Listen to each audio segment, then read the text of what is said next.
দেখুন, দুটো সাংবিধানিক সংস্থা এই পুরো প্রসেসটার মধ্যে ইনভলভ ছিল। একটা হচ্ছে জাতীয় নির্বাচন কমিশন, আরেকটা হচ্ছে রাজ্য সরকার। এবারে তৃতীয় আরেকটি সাংবিধানিক সংস্থা এর সঙ্গে যুক্ত হলো।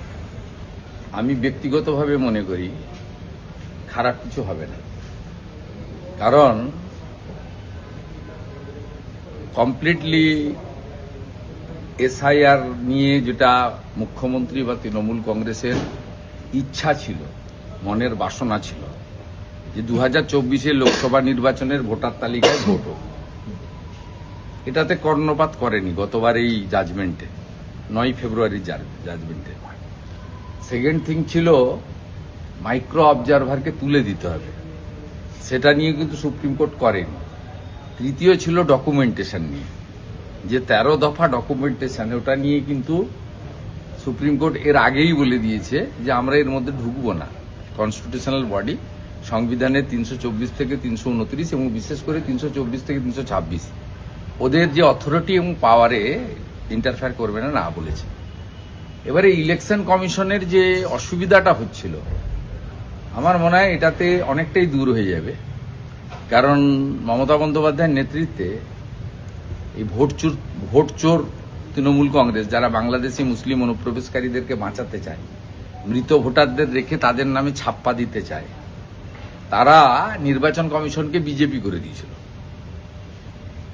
এবারে জুডিশিয়ারির সরাসরি হস্তক্ষেপে, মানে হাইকোর্টের অবসরপ্রাপ্ত বিচারপতি থেকে ডিস্ট্রিক্ট জাজ, তাদের সবার উপস্থিতিতে যখন ডিলিশনগুলো হবে, যারা 13টা ইলেকশন কমিশনের ডকুমেন্ট জমা দিতে পারেননি বা পারবেন না, বাঁচাবেটাকে আমি স্বাগত জানাই। এর আউটকাম খুব ভালো হবে এবং 28 তারিখে ফাইনাল ভোটার লিস্ট বেরিয়ে যাচ্ছে। একদম। আর বাকিটা সাপ্লিমেন্টারি ভোটার লিস্ট কতদিন পর্যন্ত বেরোনো যায়? নমিনেশন ফাইলের উইথড্রর শেষ দিন পর্যন্ত, মানে নোটিফিকেশন থেকে নমিনেশন ইস্যু, ফাইলিং, স্কুটিনি এবং উইথড্রর আগের পর্যন্ত ন্যাচারালি অনেকটা সময় পাবেন। এবং মাইক্রো অবজারভারদের যে কথাগুলো শুনছিল না, আজকে জুডিশিয়ারিকে সে পাওয়ারটা দিয়ে দিয়েছে, ডেলিগেট করে দিয়েছে, বলছে এখানে আর আসবেন না। জাজেরা যে সিদ্ধান্তগুলো নেবেন, মানে দুপক্ষ হয়ে গেছে, ইলেকশন কমিশন ভার্সেস রাজ্য সরকার, এই দুপক্ষের মাঝখানে রেফারির ভূমিকা নেবেন জাজেরা। এবং তারা কিসের ভিত্তিতে বলবেন? ডকুমেন্টের ভিত্তিতে। ডকুমেন্ট কি কি লাগবে কে ঠিক করে দিয়েছে? ECI 13টা document. 13টা ডকুমেন্টে সদ্য বার্থ সার্টিফিকেট, সদ্য ডোমিসাইল সার্টিফিকেট, নোটারির কাছে হলফনামা দিয়ে 18টা বাচ্চা, 20টা বউ, 26 দিন অন্তর অন্তর বাচ্চা জন্মেছে, এগুলো তো কোনোটাই গ্রাহ্য অন্তত বিচারকরা করবেন না। এবং তাদেরকে এগুলো সব ডকুমেন্টেশন সার্টিফাই করতে হবে। তাদেরও সুপ্রিম কোর্টের কাছে দায়বদ্ধতা থাকলো যে বিচারকরা অবসরপ্রাপ্ত হাইকোর্টের বিচারপতি হোক আর ডিস্ট্রিক্ট জাজই হোক, অ্যাডিশনাল ডিস্ট্রিক্ট জাজই হোক, তাদেরকেও তো সমস্ত ডকুমেন্টের উপরে যখনই বিরোধ হবে কোনো একটা পার্টিকুলার কেস নিয়ে, তখন তো ডকুমেন্টেশন উপর তাকে রিটিন সিদ্ধান্তটা নিতে হবে। সুপ্রিম কোর্ট তাকে সে পাওয়ারটাও যেমন দিয়েছেন, তার অ্যাকাউন্টেবিলিটিটা কমপ্লিটলি সুপ্রিম কোর্টের কাছে থাকবে। স্বাভাবিকভাবে তিনিও অন্তত কারোর কথা শুনে করবেন না, তিনি সঠিকভাবে ডকুমেন্টেশনের উপরে সিদ্ধান্ত নেবেন, যেটা জুডিশিয়ারি সাধারণত করে থাকেন। জুডিশিয়ারি কখনো কান দিয়ে দেখেন না মমতা ব্যানার্জির মতো, চোখ দিয়ে দেখেন। সংখ্যালঘু ভোট ব্যাংকে কোথাও গিয়ে কি ঘাটতি হচ্ছে? কারণ যে 30% সংখ্যালঘু ভোট ব্যাংক নিয়ে এত বড়াই করতেন মুখ্যমন্ত্রী মমতা বন্দ্যোপাধ্যায়, সেটা কি কোথাও গিয়ে হাতছাড়া হয়ে যাচ্ছে? মুখ্যমন্ত্রী বুঝতে পারছেন, সেই কারণে এসআইআর আটকাতে এত মরিয়া হয়ে যাচ্ছেন মুখ্যমন্ত্রী? না, শুধু সংখ্যালঘু বলে নয়, মৃত, ভুয়া, ডবল ট্রিপল এন্ট্রি ভোটও তৃণমূলের একটা বড় ভোট ব্যাংক ছিল। 7 দফা 8 দফাতে ভোট হয়েছে। 2021 হয়েছে 8 দফাতে, 2024 লোকসভা হয়েছে 7 দফাতে। স্বাভাবিকভাবে আপনার এই অ্যাবসেন্ট ভোটটা ওরা মেরে দিত, এবং আপনারা দেখেছেন যে বালুরঘাটের ভোটার সে ভবানীপুরের ভোটার হয়েছে, তৃণমূল ছাত্র পরিষদের নেতা। এ অসংখ্য উদাহরণ রয়েছে। মালদাতে ভোট দিয়েছে, পরে নদিয়ায় ভোট দিয়েছে, শেষে এসে ভবানীপুরে কালীঘাটে রাসবিহারীতে ভোট দিয়েছে। এরকম অসংখ্য উদাহরণ রয়েছে। তাই যে 58 লক্ষ নাম বাদ গেছে, পরবর্তীকালে আরো 11 লক্ষ মতো নাম বাদ গেছে, মানে নো ম্যাপিং, অ্যাবসেন্ট ইত্যাদি নিয়ে, যে 69 লাখ অ্যাপ্রক্স, এটা তো কমপ্লিটলি তৃণমূল কংগ্রেসের লস। এতে হিন্দু মুসলমান ভাগ করার কোনো দরকার নেই। বলছি হুমায়ুন বিজিকে বলছেন যে রাজ্য বা অর্থাৎ বাংলাতে মুসলমান শাসন জারি হবে, কারণ ডিরেক্টলি এই কথা বলছেন। ডিরেক্টলি বলছেন। ওরা ম্যাক্সিমাম ভোট পাবে, এই ম্যাক্সিমাম কথাটা, সিট maximum পাবে, seat পাবে, ভোট এবং পাবে। যারা একটা যারা লোক- বাঙালি নয় একটা বাকি লোক লোকে- পার্টি তাদের কি ছেড়েছে বা পার্টি সাসপেন্ড করেছে বাবরের নামে একটি মসজিদ তৈরিকে কেন্দ্র করে। ওনার ঘোষিত অবস্থান যে বাবরি মসজিদ নির্মাণ, সেটার উদ্দেশ্য তিনি এমন দিন করেছেন যেদিনকে বিতর্কিত ধাঁচা, কর সেবকরা সেদিন বিতর্কিত ধাঁচাতে পুনরায় রাম জন্মভূমিকে উদ্ধার করেছিলেন। পরে সুপ্রিম কোর্টের হস্তক্ষেপ হয়েছে, আমি সে বিষয়ে যাচ্ছি না।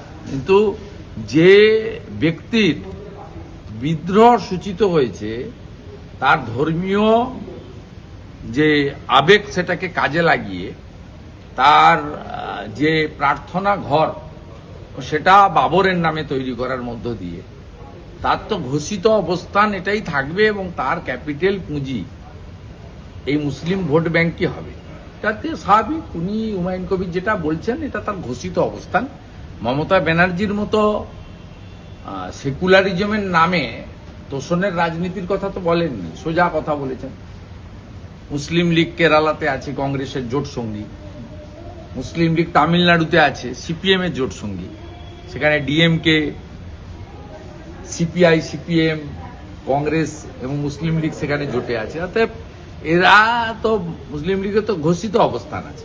তো হুমায়ুন কবিরের সেই অবস্থান তিনি ঘোষণা করেছেন। এটা পশ্চিমবাংলার গরিষ্ঠ সংখ্যক হিন্দুকে ভাবতে হবে যে তারা পশ্চিমবাংলায় হুমায়ুন কবিরদের নেতৃত্বে মুসলিম মুখ্যমন্ত্রী চান না মুসলিম মুখ্যমন্ত্রী আটকাতে চান।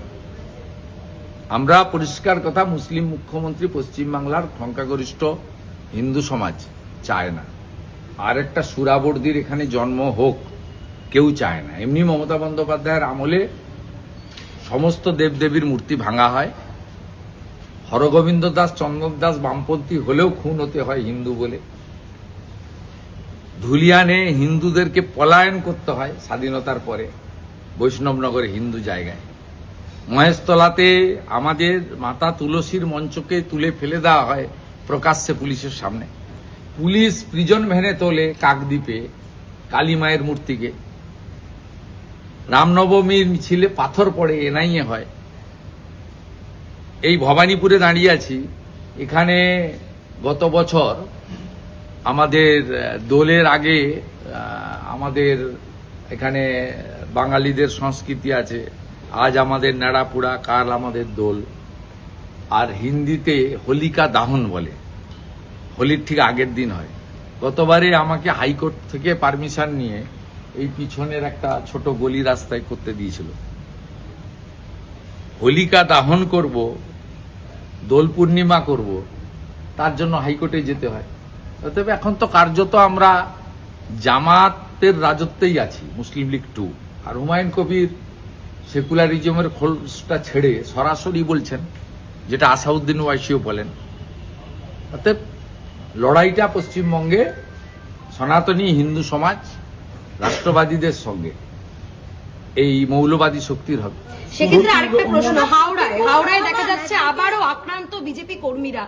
বারবার জায়গায় জায়গায় ভোটের আগে বিশেষ করে বিজেপি কর্মীদের এইভাবে আক্রমণ করা হচ্ছে, মারধর করা হচ্ছে। বিজেপি লড়ছে, রাস্তায় আছে, বাকি তো কেউ রাস্তায় নেই। কংগ্রেসের তো অস্তিত্ব নেই। হুমায়ুন কবির তো মুসলিম পাড়ার মধ্যে সীমাবদ্ধ। আমাদের পীর সাহেবের পার্টি নৌসাদও তার যেখানে ভক্ত কুল আছে সেই জায়গার মধ্যে সীমাবদ্ধ, সামগ্রিক লড়াইতে নেই। আর সিপিএম তো নিজেই বেসামাল অবস্থায় আছে। শূন্য তো কাটবেই না, মহাশূন্যের দিকে এগিয়ে যাচ্ছে। পার্লামেন্টের রাজ্যসভায় তো একটা শেষ ছিল বিকাশ ভট্টাচার্য, তিনিও আগামী কয়েকদিন পরে প্রাক্তন সাংসদ হতে চলেছেন। তাহলে লড়াই বিজেপির সঙ্গে।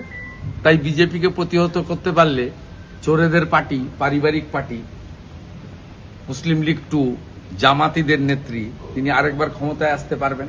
ক্ষমতায় এসে গ্রেটার বাংলাদেশ বানাবেন। পরবর্তীকালে ওপারের জামাত এপারের জামাত মিলে প্রধানমন্ত্রী হয়ে যেতে পারে। না, বোধের উপর বিস্ফোরকে এটা প্রতিকুর রহমানও বিস্ফোরক ভাবে মোহাম্মদ সেলিমের নাম করে বলছে যে গব্বর সিং এর মতো ওখানে ভয়ের আপনাকে আবহ প্রথম ইত্যাদি, কথা বলি, মানে শুনুন। তাকে নিয়ে যে মোহাম্মদ সলিম আর প্রতিকুর রহমান এক নয়। আপনাদের কাজই হচ্ছে কিছু বিড়ালকে বাঘ বানানো। আপনারা মিডিয়া এটা করছেন। প্রতিকুর রহমানের কি রাজনৈতিক বেস আছে উইদাউট সিপিএম? এ তো প্রমাণ হচ্ছে প্রতিকুর রহমান ডায়মন্ড হারবারে কেন লড়েনি, স্যারেন্ডার করেছিল। এই চুক্তিটা তো আজকের নয়, 24 সাল থেকে চুক্তি হয়েছিল। প্রতিকুর রহমান কে? প্রতিকুর রহমানের দম আছে।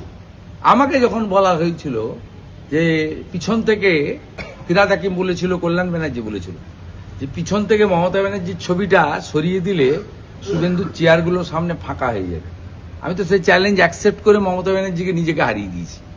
মমতা ব্যানার্জি বিডিওকে দিয়ে, ওসিকে দিয়ে, আইসিকে দিয়ে লোক আনেন, বিরিয়ানির পচা বিরিয়ানির প্যাকেট খাইয়ে স্কুলের বাচ্চা নিয়ে আসেন, সাইকেল দেওয়ার নামে লোক আনেন।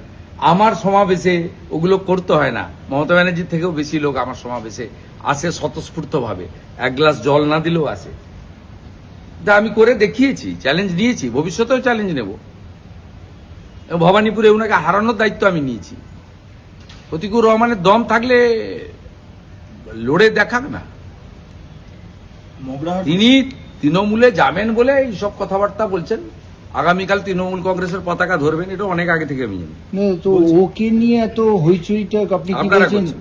মানে আপনারা করছেন, আচ্ছা, একটা বিষয় বলুন তো। আপনারা করছেন, আপনারা এরকম অনেককে করেন, তারপরে অনেকে হারিয়ে যায়। আমি সেই জন্য সযত্নে মেপে মিডিয়ার সঙ্গে মিট করি, সযত্নে মিডিয়ার সঙ্গে মেপে কথা বলি, এবং খুব ব্যতিক্রমীভাবে যেটা বিরোধী দলনেতার কর্তব্য, মিডিয়া চতুর্থ স্তম্ভ, তার সঙ্গে যে ইন্টারাকশনটা করা দরকার, প্রেস মিট করা দরকার, সেটা মিনিংফুল হইতে করি। আমি বেশি ঢলাঢলি করি না, কারণ এটা আপনার তৈলাক্ত মাছ, কাকে তুলবেন কাকে ফেলবেন এই ফাঁদে যে পড়বে সে বুঝতে পারবে। এ বেটা ফাঁদে পড়েছে, এপ্রিল মাসের পরে এর কোনো নাম গন্ধ থাকবে না। বলছি একটা বিষয়, যে এসডিপিও মানে হাত ধরে মূলত প্রতিকূলের বাড়িঘর ভাঙা হয়েছিল 2024-এ, আজকের দিনে দাঁড়িয়ে সেই এসডিপিও কে, মানে আপনার এই এলাকার এখন এই মুহূর্তে এসপি, এসপি নয়, এসপি ইনচার্জ। এসপি ইনচার্জ, মানে তিনি খুব ওই ভালো জেলাতে মনে এসপি করেন। থাকে, হ্যাঁ। এসপি ইনচার্জ থাকে। মানে প্রতিকূলের এই ধরনের যে বক্তব্যটা, হঠাৎ করে নিজের বাড়িঘর ভাঙা হয়েছে যার নেতৃত্বে দাঁড়িয়ে, তাকেই এত বাহবা। আমি এসে নিয়ে কথা খরচ করতে রাজি নই। সেলিম সাহেবের সঙ্গে প্রতিকুর রহমানকে ম্যাচ করবেন না, একদম ম্যাচ করবেন না।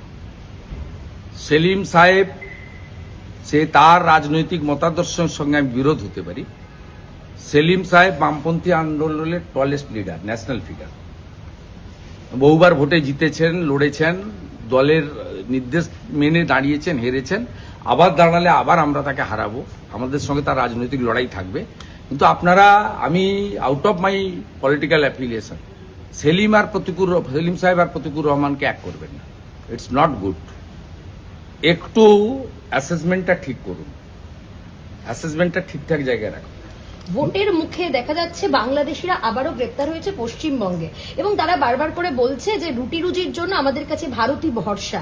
কাঁটাতার পেরিয়ে তারা, অনেকে অনুপ্রবেশকারীরা তারা ভারতে প্রবেশ করেছে। নির্বাচনের একেবারে যেখানে শিয়রে নির্বাচন, সেখানে আবার অনুপ্রবেশকারী ভাবে ধরা পড়ছে। ধরা পড়বেই তো, মেড়া নেই তো, 550 কিলোমিটার মেড়া নেই। মুখ্যমন্ত্রী, এই যে রাজ্যপালের ভাষণের উপর বক্তৃতা হয়েছিল, সেখানে আমার বক্তব্যের পরে উনি বলেছিলেন, আমি অনুপ্রবেশ ইস্যু অ্যাসেম্বলিতে যেদিন ছিলেন যারা জানেন, সেদিন আমি বলেছিলাম, সেদিন মুখ্যমন্ত্রী বলেছিলেন যে আমি জমি দেব না। এটা ভারতবর্ষের প্রাজ্ঞ রাজনীতিবিদ অমিত শাহজি ব্যারাকপুরে বিজেপির কার্যকর্তা সম্মেলনে বলে গেছিলেন যে 31শে মার্চের মধ্যে জমি দেওয়ার কথা থাকলেও জমি মুখ্যমন্ত্রী দেবে না। ভারতীয় জনতা পার্টিকে আনবেন, ভারতীয় জনতা পার্টির মুখ্যমন্ত্রী শুধু জমি দেওয়া নয়, 45 দিনের মধ্যে বেড়া দেওয়ার কাজ সম্পূর্ণ করবে। আমরা সবাই জানি, অতএব এই সমস্যা সমাধান না হলে অনুপ্রবেশের সমস্যা পশ্চিমবঙ্গ এবং ভারতবর্ষ মুক্তি পাবে। ঠিক আছে। Thank you.